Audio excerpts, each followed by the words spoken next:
Soft actuators have benefits like comfort for humans and the ability to adapt to off-axis loading.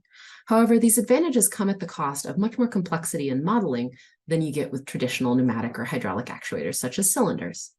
In this work, we address the modeling of soft bellows actuators, which are particularly attractive due to their large extension from a very compact size, as you can see in this video clip here. Simple first principles modeling approaches have the advantage of providing insights into the effects that design changes might have on an actuator's behavior, but existing approaches are often quite limited in either their operating conditions or ranges. Our aim in this work was to stick to a first principles approach while developing a model that could be applied to a wide range of bellows deflections, regardless of whether the application calls for force or position to be imposed on the actuator. Our approach is based on the idea of the fluid Jacobian, which converts fluid to mechanical power based on the geometry of the actuator. In soft actuators, though, this fluid Jacobian needs to be coupled with a model of energy storage, since material deformation and fluid compressibility can be quite significant. This requires models for both the volume-height relationship, from which we get the fluid Jacobian, as well as the energy stored. Our approach to modeling the volume is to simplify the geometry to a set of intersecting spherical caps, and then to impose certain assumptions based on areas where more material layers lead to less deformation. This led to us holding these two diameters, dB and dO labeled here, constant.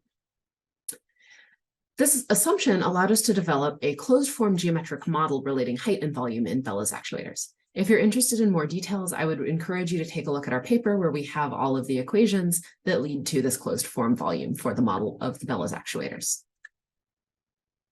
Measurements of volume were recorded at various pressures under different loads by recording the amount of water displaced. The resulting data indicates that our geometric model for the bellows volume is quite good until you get to the upper limit of extension at the highest pressures. Visually, this is also where we see that the spherical caps stop looking like an appropriate fit to these actuator geometries. To model energy storage while maintaining our first principles approach, our contribution was to develop a model of the tension in a small differential strip of material, assuming that it was linearly elastic, and then to revolve that strip and integrate around the 360 degrees present in the actuator's physical geometry. The result is a nonlinear model for the force, but one that depends on a linear stiffness parameter K, which is the single parameter that must be experimentally fit in our modeling approach. To ensure that our model works in either causality, we collected data in situations where either force or height was imposed on the actuator, and we stepped pressure up and then down while recording the force and the actuator's height. By comparing the results from 3 cycles up and down in pressure at various heights and loads, we determined that the hysteresis in steady-state forces and heights was negligible.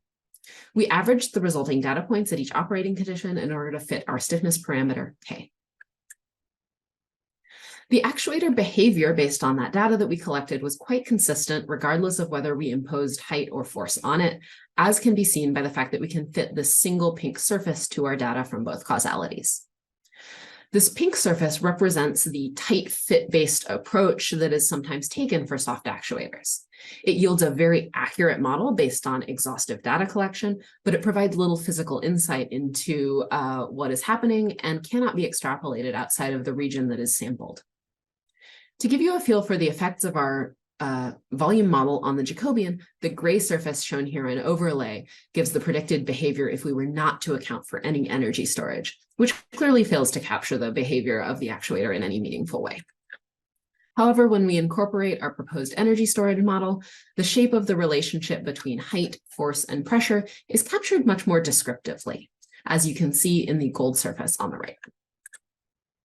Our key contribution in this work is a modeling approach for bellows actuators based on first principles that limits the number of parameters to a single linear stiffness, coupled with simplified nonlinear geometries.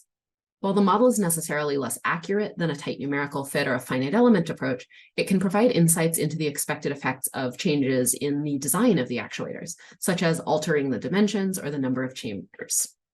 These insights are valuable for designers who might be trying to understand how to improve performance by going back and modifying the design and construction of their actuators.